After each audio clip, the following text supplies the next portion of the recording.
Assalamualaikum warahmatullahi wabarakatuh. A'udzu billahi minasyaitonir rajim. Bismillahirrahmanirrahim. Innal hamdalillah nahmaduhu wa nasta'inuhu wa nastahdihi wa nastaghfiruh. Wa na'udzu billahi min shururi anfusina wa min sayyiati a'malina. Man yahdihillahu fala mudilla lahu wa man yudlilhu fala hadiya lahu. Ashhadu an la ilaha illallah wahdahu la sharika lahu wa ashhadu anna Muhammadan 'abduhu wa rasuluh. فإن أصدق الحديث كتاب الله وخير الهدى هدى محمد صلى الله عليه وسلم وشر الأمور محدثاتها وكل محدثة بدعة وكل بدعة ضلالة وكل ضلالة في النار. Muslimin muslimat rahmati Allah, kita teruskan perbahasan kitab 10 prinsip penyucian jiwa karangan Syekh Abdul Razak bin Abdul Muhsin Al-Badr. Pada sesi yang lepas kita berhenti pada muka surat 97. Okay, kita berhenti pada muka surat 97 pada kaedah ataupun bab yang ke-8. Bab yang ke-8 ini muslim-muslimat, tajuknya adalah takhayyuru al-julasa'i wa intiqa'u ar-rufaqa. Secara umumnya salah satu cara untuk kita menyucikan jiwa ataupun kita berlepas diri daripada perkara-perkara yang menyebabkan jiwa kita itu kotor adalah dengan memilih teman yang soleh. Dalam arti kata lain, kita menolak untuk duduk rapat. Kita boleh kenal orang yang tidak soleh. Mustahil dalam kehidupan kita ini kesemua sekali kenalan kita itu berada pada kelompok yang soleh. Okay, ada yang tak Muslim ataupun musyrik dan sebagainya. Tetapi bab yang ke-8 ini lebih fokus kepada untuk kita menceritakan masalah, untuk kita makan sekali, untuk kita mengambil satu orang itu menjadi teman rapat, maka yang sepatutnya dipilih itu adalah orang soleh. Baik, kita masuk ke muka surat 97. Walihadza yaqulu Ibnu Mas'ud radhiyallahu an. Yang demikian itu Abdullah bin Mas'ud radhiyallahu an. Abdullah bin Mas'ud ini merupakan sahabat Nabi SAW yang kita panggil senior, yang senior di kalangan sahabat-sahabat. Senior sini bermaksud beliau ini merupakan kibar sahabat masa period Makkiyah lagi, dan juga di antara yang Nabi SAW berikan kepercayaan. Jadi katanya apa? I'tabirun nasa bi akhdanihim fa innal mar'a la yukhadinu illa man yu'jibuhu. Katanya apa? I'tabiru. Kalau kamu nak menilai manusia kat sini sama ada untuk dijadikan teman karib ataupun nak dijadikan teman hidup. Tadi baru sebutkan teman hidup. Maka salah satu cara kalau kita nak menilai manusia itu bagaimana perilakunya dan sebagainya, lihat kepada bi akhdanihim, teman rapatnya. Fa innal mar'a, kemudian Abdullah bin Mas'ud radhiyallahu an beritahu, kenapa? Kalau kita nak lihat satu orang itu mungkin boleh berpura-pura depan kita. Mungkin dia ada kepentingan, mungkin dia minat kat satu orang tu. Jadi dia akan menunjukkan satu perkara yang menyebabkan orang tertarik dengannya. Jadi kalau kita nak nilai mungkin agak sukar. Jadi kita buat qarinah kat sini, buat perbandingan. Perbandingan dengan siapa? Lihat dia itu berteman kepada siapa. Kemudian Abdullah bin Mas'ud bagi tahu, dia kata, kerana sesungguhnya satu orang manusia itu tidak akan mengambil teman, melainkan teman itu merupakan satu orang yang dia rasa teruja, rasa nak ikut, rasa ta'ajub. Dan Nabi SAW sebutkan, mathalul jalis as-salih was-su'i ka hamilil misk wa nafihil kir. Perumpamaan teman yang soleh dan juga teman yang buruk, kahamilil misk wa nafihil kir. Umpamanya satu orang berteman dengan hamilil misk. Hamil ini maksudnya pembawa minyak wangi. Kalau diterjemah kat situ penjual, tapi perkataan hamil itu lebih umum. Hamil maksudnya adalah pembawa minyak wangi. Dan juga wa nafikhil kir. Perkataan nafikh ini maksudnya adalah tukang tiup al-kir itu serdak besi kan. Kadang kalau kita nak tempah besi tu, kita katuk, kita masukkan dalam api, kemudian kita tiup itu. Nafikhul kir itu dia punya pekerjaan. Nabi SAW berkata apa? Fahamilul misk, maka kalau orang itu adalah orang soleh, umpama pembawa minyak wangi, imma ayyuhdhiyaka, sama ada dia akan memberimu sedikit minyak wangi yang ada pada dia itu, wa imma an tabta'a minhu, ataupun engkau buat dagangan dengan dia. Maksudnya tak kira apa sekalipun engkau akan terpalit akan kebaikannya. Kan kadang-kadang orang suka itu dinisbahkan. Ini siapa ni? Ini dia akan nisbahkan kepada orang yang terkenal. Ini kawan siapa ni? Kita tak kenal dalam Facebook kan. Ini kawan Abu Talha. Kita kata, oh ini kurang-kurang boleh dipercayai. Begitu jugalah muslim-muslimat. Kadang-kadang kesolehan itu tak sampai kat kita, tapi disebabkan ada kenalan kita orang soleh, maka Nabi SAW kata dia punya kesan itu akan sampai kepada kita, tidak banyak, sedikit. Wa imma an tajida minhu rihan tayyibah, dan paling kurang pun kalau engkau berkawan dengan orang soleh ini, umpama pembawa minyak wangi, engkau akan dapat bau wangian yang harum. Wa nafikhul kir, dan ni tukang besi ini, yang tukang tiup besi itu, nak bagi panas besi. Imma ayyuhrika thiyabak, bila dia tiup besi tersebut untuk ditempa, dibentuk, sama ada percikan daripada apa yang dia tiup itu terkena bajumu, lalu koyak. Wa imma an tajida rihan khabitha, ataupun engkau akan terkena rihan, bau yang sangat tak menyenangkan, bau busuk. Kadang kita ni, kita ambil contoh yang mudah lah. Ada orang berkawan dengan penjenayah, dia tak buat jenayah. Kalau polis nak cari penjenayah tersebut, agak dia pergi ke mana? Dia akan pergi tanya sahabat dia, sahabat kau ni pergi mana? Walaupun dia tak buat. Begitulah perumpamaan Nabi SAW beritahu, wa imma, paling kurang, tajida rihan khabitha, engkau akan terkena, terpalit sikit dia punya kesan busuk dia tu. Itulah perumpamaan. Memang benda ini muslim-muslimat sangat penting untuk kita ambil cakna. Qala al-Qadhi Iyad rahimahullah fi syarhi li hadzal hadis, fihi tajannubu khulata'is su'. Al-Qadhi Iyad ketika mensyarahkan hadis ini katanya apa? Pengajaran hadis ini, tajannubu khulata'is su', engkau menjauhi khulata' daripada bergaul dengan pergaulan orang-orang yang buruk, wa mujalasatil ashrar, dan juga pergi ke majlis ashrar.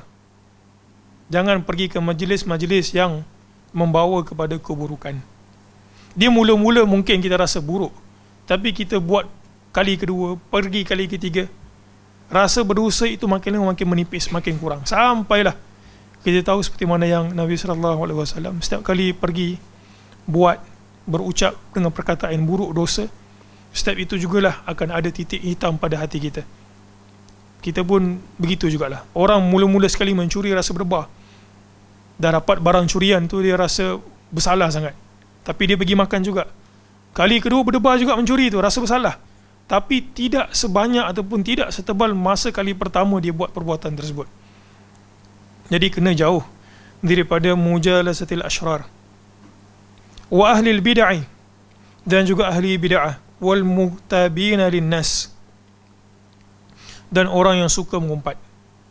Orang mengumpat ni muslim-muslimat, depan kita mungkin dia umpat orang lain, ya, depan kita mungkin dia umpat orang lain, dan kita pun mendengar.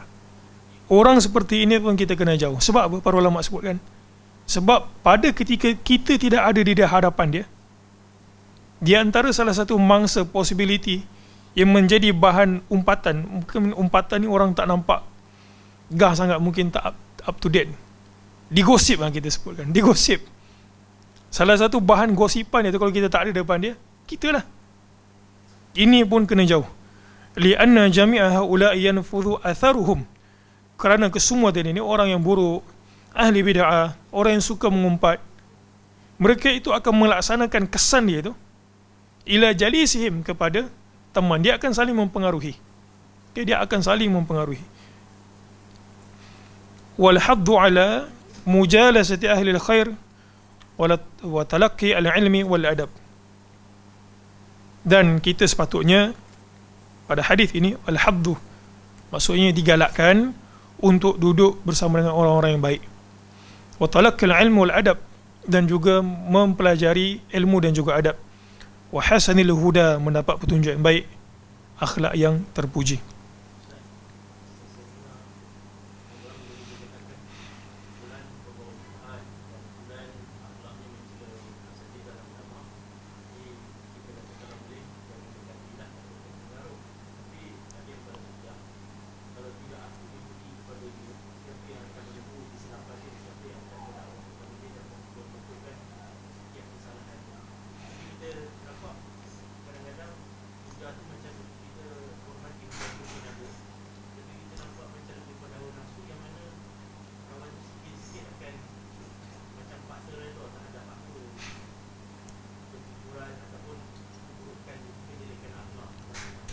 Baik, ahli maksiat dan juga ahli syubhat.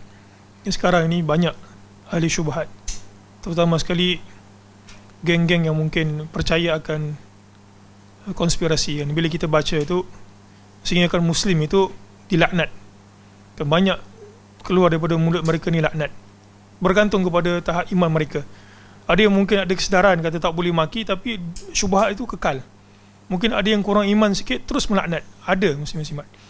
Kalau tak percaya, cuba tengok. Kan setiap kali mungkin kita tahu, saya rasa sahabat kat sini pun nampak, bila KKM keluarkan nyata, mesti kan ada lah unsur-unsur laknat kat situ. Tak percaya, cuba buka. Baik, apa kita patut lakukan? Bila ada satu kelompok ataupun ahli maksiat, ada dua perkara yang patut kita buat. Yang pertama, an-nasihah. Kita tahu hadis tersebut, ad-dinu nasihat. Agama itu merupakan nasihat. Kita berikan teguran kepada mereka. Kemudian yang keduanya, kita hendaklah menjauhi di atas konsep al-bara' wal al-wala' wal bara'. Hadis ini terpakai kepada semua sekali. Hadis ini terpakai kepada semua sekali. Maksudnya kalaulah dia buat satu syubhat, dia buat ahli maksiat, maka pada ketika itu kita patut menjauhi. Dalam masa yang sama, tanggungjawab kita adalah menasihati. Sentiasa menasihati. Dan bila maksiat tersebut berlaku, syubhat tersebut berlaku, maka hadis ini terpakai. Hadis ini terpakai. Maksudnya dia tidak akan sekali-kali menjadi julasak kita, menjadi sekel kita. Tapi dalam masa yang sama, jangan dilupakan bahawa kita masih ada tanggungjawab untuk memberikan nasihat dan juga memberikan pengajaran. Sebab syubhat ini, muslim-muslimat, mungkin pada orang yang tak kena, mungkin pada orang yang berilmu, maksudnya dia tahu benda itu salah, lalu dia tidak menjalankan tanggungjawab dia. Mungkin dia tak kena, tapi kena dekat anak-anak dia.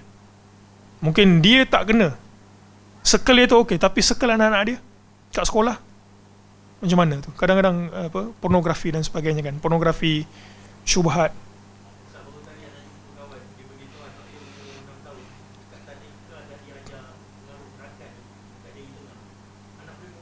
Betul? Dia ada lebih teruk daripada itu sebenarnya. Ada lebih teruk daripada itu. Bukan sekadar sekolah yang so-called ialah kita sebut kita ada aliran agama yang bukan agama. Bukanlah maksudnya bukan agama tu musyrik, bukan. Tapi maksudnya yang menjurus kepada tekanan diberikan penekanan bab agama tu. Sekolah-sekolah seperti pun ada. Jadi kat sini muslim-muslimat, kita kadang-kadang nampak benda tersebut lekeh. Jadi peranan kita mustahil, saya kena percaya, mustahil asatidzah boleh jawab semua soalan. Ini kadang-kadang soalannya tu soalan yang boleh buat artikel jurnal. Sampai kat kita tu, kita tengok soalan ni, ini dia kata, dia bagi screenshot baru tadi. Pasal adalah satu orang senior lah. Dia banyak tu kadang-kadang dia buat gitu, kemudian dia kata, Ustaz, macam mana apa yang patut dibuat? Dia gitu. Dia screenshot gitu, nak jawab tu dia panjang tau. Nak jawab panjang. Benda tersebut kita banyak, yalah kita banyak urusan, kita pun ada benda yang kita nak buat, nafkah dan sebagainya. Kerja, tanggungjawab lain, amanah. Jadi menjadi peranan kepada semua sekali yang berada di sini ataupun yang menonton untuk apa? Untuk menjawab apa yang kita tahu. Dakwah. Itulah kita sebutkan tadi. Mungkin tak kena kat kita, tapi kena dekat orang lain. Mungkin tak kena kat anak kita. Mungkin kita direct dengan anak kita, tapi keluarga kita kat kampung. mak ayah kita yang terpengaruh dengan benda-benda ni semua? Berlaku tak? Berlaku. Bahkan ia berlaku juga dalam circle saya sendiri. Circle muslim-muslimat saya rasa ada juga. Ada yang seperti itu. Jadi itu dah dua perkara. Satu, nasihat. Ini memang nak tak nak, memang kadang-kadang rakan karib boleh menjadi rakan seteru disebabkan benda tersebut. Yang kedua, kita ada al-wala dan juga al-bara', maka dia tak akan masuk kepada circle kita. Baik, fa'ala al-amdi, maka menjadi kewajipan ke atas seorang hamba takhayyurul julasa alladhina yu'inunahu alal khair. Menjadi tanggungjawab kita. Saya lah yang bercakap ini, muslim-muslimat. Mungkin kat sini taklah benda ni tak begitu signifikan lah, sebab kita kat sini mudah-mudahan berhimpun untuk tujuan agama, niat kerana Allah Ta'ala. Tapi tempat kerja kita kadang-kadang buat majlis dansa, majlis benda-benda yang begitulah. Ya, tak boleh disebutkan. Saya rasa kebanyakan kita kat sini bekerja, kita tahulah benda tersebut kan. Maka kita kenal hubungan kita dengan dia itu adalah atas rangka kerja, tapi dia tidak akan menjadi kita punya julasa, circle kita. Fa innahum min a'zami asbabi tazkiyati nafsi wa salahiha. Kerana rakan sebaya, rakan karib, julasa kita ini merupakan sebab yang besar yang mempengaruhi kesucian jiwa kita. Wa ayyahdhara khulata'a asyarr, memberikan pengajaran supaya kita ini mengingat jangan sekali-kali masuk ke kelompok yang buruk. Bujulasa al-fasad fa innahum akhtaru alaihi min al-jarab. Syekh ini sebut kerana mereka itu lebih buruk daripada al-jarab. Jarab maksud jaraf, kudis. Kenapa dia sebut kudis kat situ? Sebab kudis ni dia boleh menjangkit-jangkit, kalau tidak dirawat. Muslim-muslimat yang dirahmati Allah, suka untuk saya sebutkan 6 perkara yang tak ada dalam buku ni. 6 perkara yang sebahagian para ahli ilm sebutkan kepentingan untuk dapat kawan yang baik. Dia susah nak cari sebenarnya, susah nak cari mungkin, sebab orang kebanyakannya suka akan hiburan, suka untuk kata alah agama ni pergi ke masjid, pakai bebas dan sebagainya. Tapi kalau kita jumpa, kita cuba rapat dengan dia. Baik, yang pertama, muslim-muslimat, orang yang soleh ini, dia akan paksa kita untuk ikut dia, ataupun kita akan terkeluar daripada kelompok dia. Sebab satu orang tak akan boleh berhimpun melainkan fikrah itu sama. Taklah semestinya sama, tapi gaya hidup itu, dia akan paksa kita ataupun dia akan ikut kita. Jadi orang yang tak boleh berjalan sekali itu, dia akan terkeluar. Jadi itu sebab kita kena cari kelompok yang soleh. Dia akan, kita panggil majbur, paksa kita untuk ikut dia. Bukanlah paksa maksudnya kalau kau tak ikut engkau belah. Tak. Maksudnya kita nak duduk sekali itu, kita akan rasa segan. Ni semua katalah ada satu orang muslimat tak menutup aurat dengan baik, dan kelompok dia pergi tu pula kelompok yang auratnya sempurna ditutup. Sama ada dia akan keluar daripada majlis itu ataupun dia segan kemudian dia ikut seperti mana pakaian mereka. Itu satu. Yang kedua, orang yang soleh ini orang yang soleh, betul soleh, maksudnya dia faham agama dan dia buat. Itu kita sebut soleh. Dia tak nama soleh kalau dia buat tanpa ilmu ataupun dia berilmu tapi dia tak buat. Orang soleh ini, muslim-muslimah, dia akan memerhatikan aib kita. Dia akan memerhatikan aib kita. Itu sebab di antara qaul Abu Hurairah dalam riwayat Al-Bukhari, kitab Adabul Mufrad, bukan dalam kitab sahih dia. Katanya apa?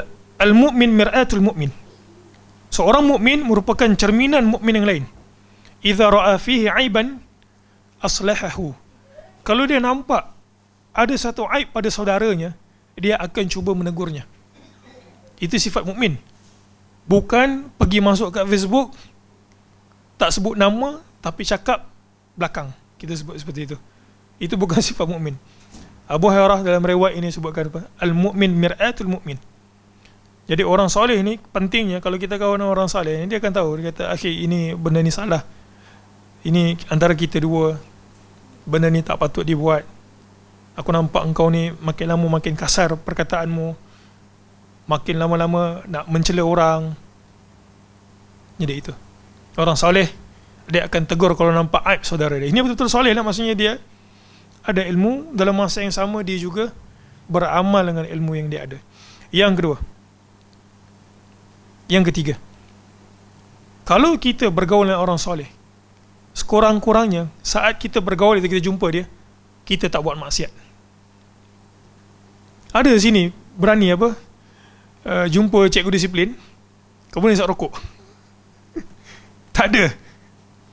Ataupun kita jumpa satu orang syekh, tiba-tiba kita tak tutup aurat, kita pakai seluar pendek. Kita kalau masih ada iman, dia akan segan, dia akan cabut lari. Jadi saat kita bergaul dengan orang saleh, sekurang-kurang kita tak buat maksiat. Itu yang ketiga. Yang keempat, orang yang saleh ini, muslim-muslimat, dia akan ada satu ganjaran. Bertemu dengan orang saleh ini akan ada satu ganjaran yang Allah Subhanahu Wa Taala sebut dalam Al-Quran. Surah Zukhruf ayat ke-67 dan 8. Ini ayat ni, kalau rasa macam sayang nak tinggal, kawan-kawan kita ini dah bersahabat lama kan, tapi dia tu buat benda-benda maksiat, sayang nak tinggal lah. Baik, cuba renungkan surah Zukhruf ayat 67 dan 8. Allah Subhanahu Wa Taala sebut apa? Al-akhillau yawma idzin. Teman rapat pada hari itu. Pada hari apa? Hari manusia dibangkitkan, hari manusia dihisap. Ba'duhum li ba'din adu. Mereka itu akan saling berbalah. Berbalah sebab takut. Dia bukan berjaya, cemerlang, baik penilaian kat dunia. Dia punya pengakhiran itu syurga ataupun neraka. Jadi orang mula takut. Orang akan cari kesalahan, kalau boleh tuding kat orang, dia tanggung kesalahan aku. Allah Ta'ala sebut apa? Al-akhilla. Khalil ini maksudnya teman rapat, yang kita dah sebutkan dulu kan. Kita ada orang yang kita kenal, tapi dia taklah rapat dengan kita. Macam kita pergi kedai fomen, dan pakcik itu pakcik yang bukan Islam lah, kita kenal, tapi kita taklah rapat dengan dia sampai kita boleh cerita masalah kat dia. Ayat ini Allah Ta'ala sebut, al-akhilla, yang teman rapat ini, mereka itu saling apa? Pada hari kiamat, adu, menjadi musuh. Kemudian Allah Ta'ala sebut, illa, melainkan satu kelompok, illa al-muttaqin, melainkan orang yang bertakwa. Jadi ini beberapa faedah kalau kita bergaul dengan orang yang soleh. Wallahu a'lam. Alhamdulillah, kita masuk ke bab yang berikutnya. Bab yang ke-9. Bab ke-9 ini tajuknya adalah al-hadharu, berwaspada, minal ujub, rasa ta'ajub. Tahu kan rasa ta'ajub? Dia rasa akulah yang paling. Itulah rasa ujub, rasa ta'ajub. Wal ightirar, dan terpedaya bin nafs, dengan diri sendiri. Baik, kenapa bab yang ke-9 ini tajuknya adalah jangan rasa ta'ajub dan juga jangan tertipu dengan diri sendiri? Ada dua, muslim-muslimat. Orang yang ta'ajub dengan diri sendiri, dia akan ada dua kesan. Satu, dia akan tutup pintu muhasabah. Dia rasa, dia dah kata aku yang paling bagus. Kan kita dalam psikologi kita ada satu penyakit disebut sebagai apa? Narcissistic. Pernah dengar kan? Sikap gitulah. Dia yakin diri bahawa dia tu yang terbaik, dan orang lain semua lekeh. Yang kedua, bila kita ujub dengan diri sendiri dan juga tertipu, satu, dia akan tutup pintu muhasabah. Yang kedua, dia akan mula mencela manusia. Sebab pada pandangan dia, yang lain itu rendah daripada dia. Jadi itu sebab dia masuk ke bab yang ke-9 ini. Dalam riwayat Al-Baihaqi dalam Syu'ab Al-Iman, Ada satu riwayat disebutkan thalathun muhlikat. Ada 3 perkara yang binasa. Kita sama-sama muhasabahlah. Ada 3 perkara ataupun ada 3 trait, 3 sifat yang patut kita jauhi. Saya yang berbicara dan juga muslim-muslimat yang mendengar, kita ambil pengajaran daripada 3 perkara ini. Thalathun muhlikat. Ada 3 perkara yang membinasakan. Yang pertama apa dia? Syuhun muta'. Syuh ini kedekut pada perkara yang dia sepatutnya berikan, hak dia tak berikan, dia tahan, kedekut. Syuh muta'. Sebab apa? Takut miskin, takut dia seolah beranggapan kalau aku bagi rezeki aku habis, sedangkan Allah Subhanahu Wa Taala Maha Kaya. Ini membinasakan, akan menyebabkan apa? Diri sendiri rosak, keluarga porak-poranda. Ya, dah kedekut pada yang patut diberikan, dia tak beri. Syuh muta'. Kemudian yang kedua apa dia? Syahwat muttaba'. Ikut syahwat. Syahwat yang dituruti. Dan yang ketiga, i'jabul mar'i binafsih. Dia rasa suatu orang manusia itu rasa takjub akan diri dia. Dan riwayat ini sebutkan wa thalathun munjiyat. Ada 3 perkara yang akan menyelamatkan kita ini dunia dan akhirat kita. Apa 3 perkara tersebut? Yang pertama adalah khasyatullah fi sirri wal alaniyah. Takut akan Allah Subhanahu Wa Taala fi sir, pada kita bersendirian, dan juga al alaniyah. Kita ini muslim-muslimat, kita kena nampak baik. Dalam masa yang sama, kita memperelokkan kita punya sir. Jangan pula kata, alah tak apalah aku nampak tak baik, tak apa, yang penting aku dengan Allah Ta'ala bagus. Tak. Dia berjalan serentak. Dan kita kena elak daripada diri kita ini difitnah. Dan yang kedua, al-qasdu fil ghina wal faqr. Kita berada pada pertengahan ketika kita ini Allah Subhanahu Wa Taala kurniakan rezeki banyak, dan ketika kita dalam keadaan fakir. Kita mesti berada dalam al-qasad, berada kat tengah. Kalau kita kaya, jangan terlalu boros, dan kalau kita miskin, jangan sampai kita kedekut sehingga kan tidak memberikan pada hak yang berhak menerima. Dan yang terakhir, wa kalimatul haq fir ridha wal ghadab. Mengungkapkan perkataan yang benar masa kita tengah marah ataupun masa kita dalam keadaan tenang. Baik, 105. Qala Allah Ta'ala, Allah Subhanahu Wa Ta'ala berikan teguran kepada kita, fala tuzakku anfusakum. Janganlah kamu memberikan tazkiyah kepada diri kamu.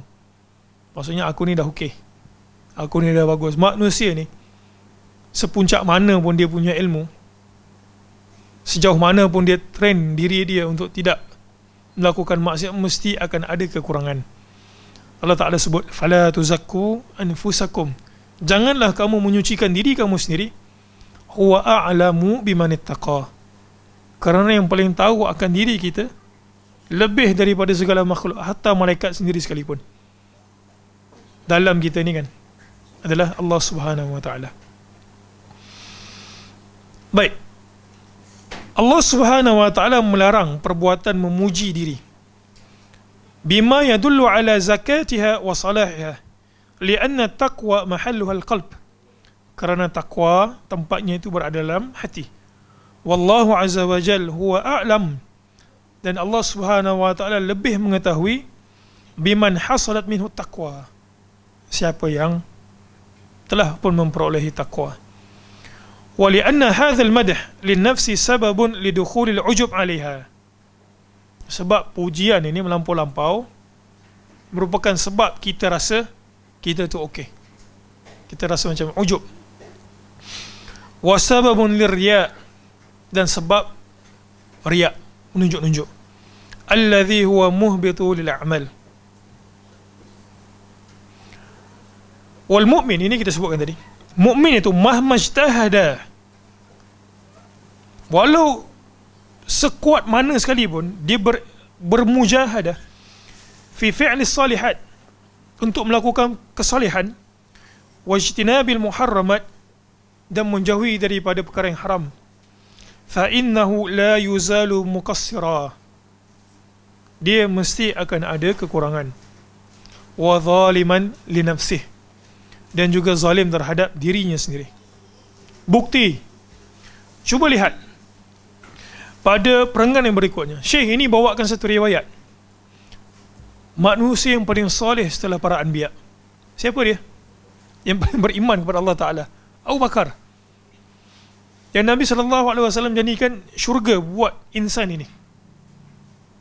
Masa dia datang jumpa Nabi SAW, dia minta ngajar doa yang nak disebutkan ketika solat. Baik, apa yang Nabi SAW ajar kat dia? Allahumma inni zalamtu nafsi zulman kathira wa la yaghfiru dhunuba illa anta faghfir li maghfiratan min indik warhamni innaka anta al-ghafuru ar-rahim. Ketika Abu Bakar tanya kat Nabi, nak doa apa masa solat, Nabi SAW ajarkan doa ini. Apa kandungan doa ni? Minta ampun kepada Allah Subhanahu Wa Taala. Kenapa Syekh ini bawa riwayat ini? Dia nak bagi tahu Abu Bakar itu, kalau nak dibandingkan dosa Abu Bakar dengan kita, iman Abu Bakar dengan kita, jauh. Bahkan kalau kita nak cari dosa Abu Bakar sepanjang riwayat hidup dia itu, kalau kita baca, mungkin susah nak cari. Dan dijamin syurga. Pun begitu, Nabi SAW ajarkan kepada Abu Bakar untuk minta ampun kepada Allah Subhanahu Wa Taala. Jadi tak adalah yang martabat lebih tinggi daripada Abu Bakar ini, muslim-muslimat. Tidak di kalangan sahabat Abu Bakar yang the best. Lagilah jauh kita. Baik, cuba lihat ni. Ini satu riwayat yang sangat menarik ni. Kalau kita lihat Aisyah ni, ini mungkin jarang disebutkan. Saya tak tahulah pernah tak asatidzah sebutkan riwayat ini. Aisyah radhiyallahu anha sa'alat, bertanya tentang firman Allah Subhanahu Wa Taala. Maksudnya Aisyah minta Nabi SAW tafsir ayat ini. Walladzina yu'tuna ma ataw wa qulubuhum wajilah annahum ila rabbihim raji'un. Baik, kalau kita cuba jangan tengok dulu kat bawah tu. Saya baca maksud ayat ni. Walladzina, dan orang-orang yang yu'tuna ma ataw, memberikan apa yang mereka diberikan. Okey. Maksudnya siapa ni? Orang yang beriman, dia buat infak, dia berikan sedekah. Allah Ta'ala sebut wa qulubuhum wajilah. Orang yang beri infak ni, berikan sedekah ni, dia punya hati wajilah, rasa gemetar. Annahum ila rabbihim raji'un, yang mana mereka itu sedar bahawa dia akan kembali kepada Allah Subhanahu Wa Ta'ala. Qalat, Aisyah radhiyallahu anha katanya, dia nak cubalah tafsir ayat ini. Dia kata, ahumul ladzina yashrabuna al-khamra wa yasrikun. Dia kata, ya Rasulullah, apakah mereka ini orang yang minum arak dan juga orang yang mencuri? Kalau kita tengok ayat tersebut, muslim-muslimat, seolah macam kita rasa, kita rasa, jangan tengok kat bawah tu dulu. Kita rasa orang ni beriman tapi dia buat maksiat. Jadi bila datang jumpa Allah Ta'ala dengan amalan dia tu, tapi dalam masa sama dia ada maksiat yang Allah Ta'ala akan hisap dia. Nabi SAW sebut, la ya bintas siddiq. Dia kata, bukan begitu wahai anak perempuan as-siddiq. Walakinnahumul ladzina yasumun, tetapi mereka ini orang yang berpuasa. Wa yusallun, mereka yang solat. Wa yatasaddaqu, maksudnya dia memang orang soleh. Tapi kenapa mereka itu bila jumpa Allah Subhanahu Wa Taala dia rasa gemetar? Kita kena reflect diri kita sendirilah kan. Wa hum yakhafuna alla tuqbala minhum, kerana mereka ini takut amalan mereka itu tidak diterima. Kenapa Syekh ini bawa riwayat ini? Supaya kita ini tidak rasa complacent, kita tak rasa bermudah-mudah kata aku dah buat, aku dah solat, aku dah pergi majlis ilmu, dan kita rasa yakin, sepenuh-penuh yakin bahawa semua itu diterima, itu tidak menjadi masalah. Tapi kita tak nak pergi kepada, kita berasa cukup dengan apa yang kita dah buat. Kita kena letak sekelumit pada jantung hati kita ini, rasa Allah Ta'ala terima tak ni amalan ni, apa lagi yang kurang ni, apa lagi yang kurang. Supaya apa? Supaya kita tak tertipu akan diri kita sendiri. Baik, berikutnya, wa qala Abdullah bin Abi Mulaikah rahimahullah, adraktu akthara min 30 sahabiyan kulluhum yakhafuna an-nifaqa ala nafsih. Aku bertemu dengan 10 orang sahabat.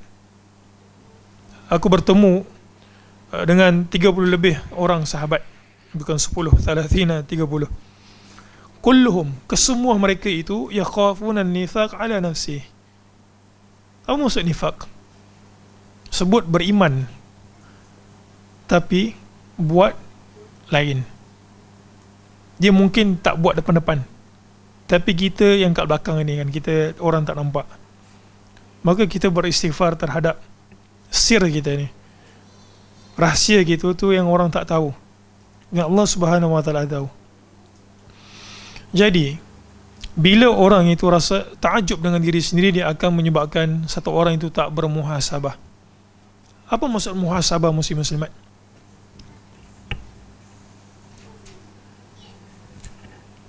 Apa maksud muhasabah? Saya suka untuk petik perkataan Al-Mawardi. Muhasabah ini banyak kali dia sebut kat sini.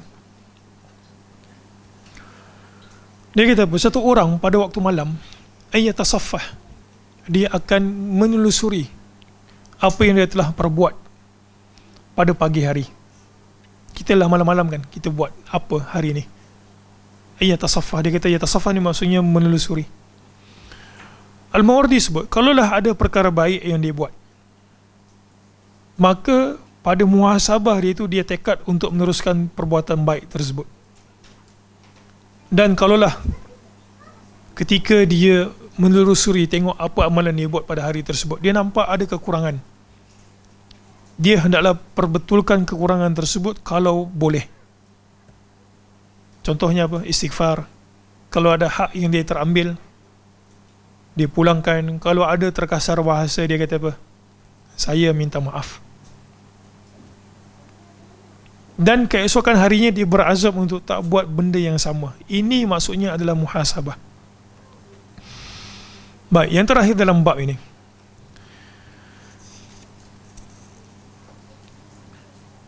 kalaulah kita nak memuji satu orang,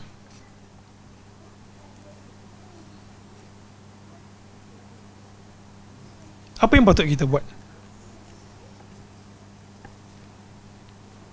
Kalau kita nak puji satu orang, kita hendaklah berlapik. Kita hendaklah berlapik. Nabi SAW sebut dalam hadis riwayat Muslim, in kana ahadukum, sebab kita nak mengelak benda tersebut menjadi apa? Menjadi dia itu pergi kepada rasa takjub pada diri dia, dan dia stop muhasabah dan juga melakukan kebaikan. In kana ahadukum madihan la mahalata, kalaulah salah seorang daripada kamu ini nak memuji dan tak dapat tidak, dia rasa nak puji ke orang tersebut, falyakul, maka hendaklah dia sebut apa?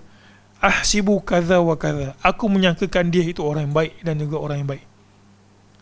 Ini mungkin ada satu orang yang suka apa, menjodoh-jodohkan orang kan. Dia akan tanya, orang ni macam mana? Siapa biasa kat sini yang suka jodoh-jodohkan orang? Dia kata, dia tanya kan, macam mana orang ni? Agaknya apa respon kita?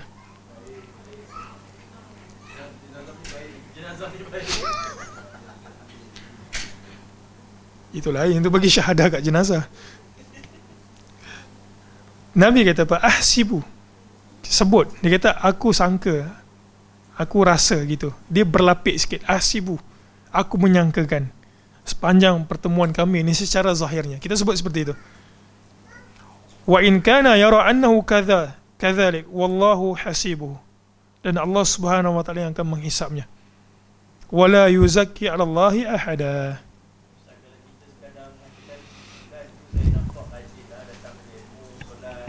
Ya,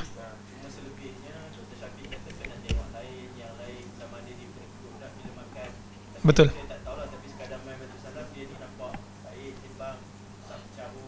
Betul. Betul.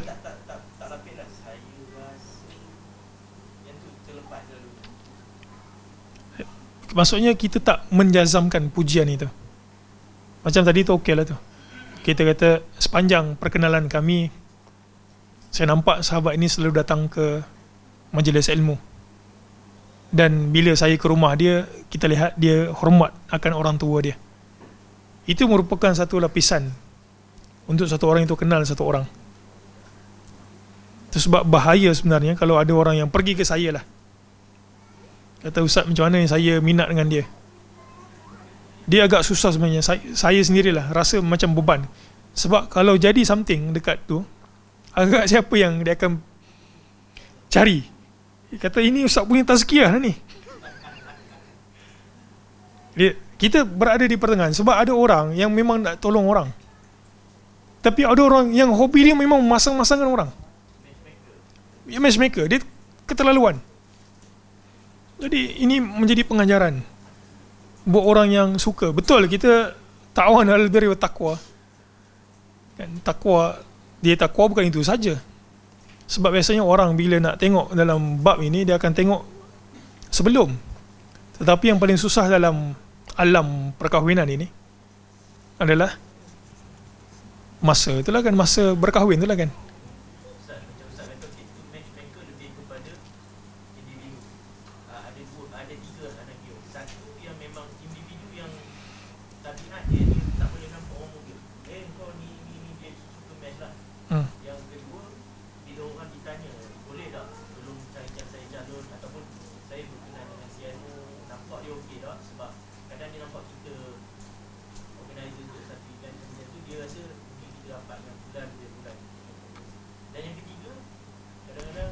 Oh, ini boleh buka satu kuliah ni.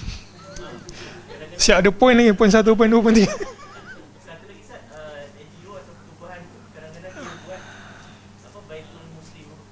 Baitul Muslim. Dia Bukan Baitul Salam Baitul Muslim.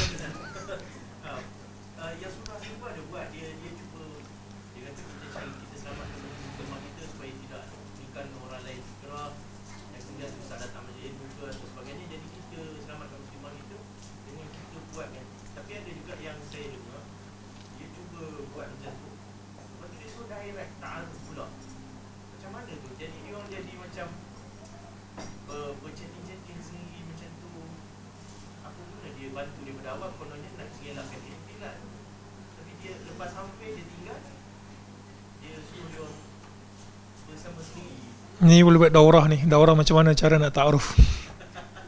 Bukan nak tambah lagi, tapi Bukan nak tambah lagi, tapi macam mana nak beritahu saya nak tambah tanpa saya beritahu saya nak tambah. kanta Ustaz, tak lepas balik rumah lagi jangan. Itu betul Tapi memang itu realiti Ustaz. Tepat kan perkataan tu kan, tepat kan. Memang ada kes Ustaz, sampai kat gitu lah. Muslimat pun sama juga, yang gelak-gelak tepi tu kan. Dia biasa macam itu, dia nak bagi tahu suami dia, tanpa bagi tahu suami dia secara direct, dia nakkan benda tersebut. Ini falsafah bukan kan? Ini renungan. Allahu a'lam. Tapi itulah, kita kena ada hudud supaya orang yang kenali pun kadang-kadang terbabas juga. Kadang itulah susahnya kan jadi matchmaker ni. Kita matchkan dia dengan satu orang, tiba-tiba tak jadi, perempuan tu pula berkenan dengan kita kan. Sudah gitu, masalah. Jadi buat cara yang kalau boleh tak ada perantaraan tu lebih baik lah. Kerana berani sikit lah bagi tahu saya berkenan, boleh tak saya jumpa orang tua. Itu yang terbaik. Kalau nak selamat kadang-kadang sampai ke satu tahap dia kata tanya ustaz lah, ustaz senior lah, tanya ustaz Adli, ada tolaknya tu. Lepas tu Dan sebab kita masing-masing, sama ada dia ustaz ke tak ustaz ke, dia masing-masing ada fitrah tu kan. Fitrah nak berkahwin, ada syahwat, ada kehendak, ada hati, ada perasaan dan sebagainya. Jadi pada satu tahap kita perlu tahu batas kita. Kita perlu tahu batas kita. Saya berseluruh tadi harap yang tu tak terasa lah. Kalau terasa menyebabkan dia muhasabah ke arah kebaikan, tu tak apa. Wallahu alam. Baik, saya rasa sampai sini sahaja. Kalau kita teruskan, kita cuma ada satu bab saja lagi. Okay, bab ke-10. InsyaAllah kalau sekali satu lagi majlis, insyaAllah habis. Boleh kot sampai bab yang ke-10. Jadi itu sahaja saya kira pada malam ini. Mudah-mudahan ada kebaikan untuk saya yang berbicara dan juga muslim-muslimat yang mendengar. Innahu waliyyu dzalika wal qadir alaih. Subhanakallahumma bihamdik, asyhadu an la ilaha illa anta, astaghfiruka wa atubu ilaik. Assalamualaikum warahmatullahi wabarakatuh.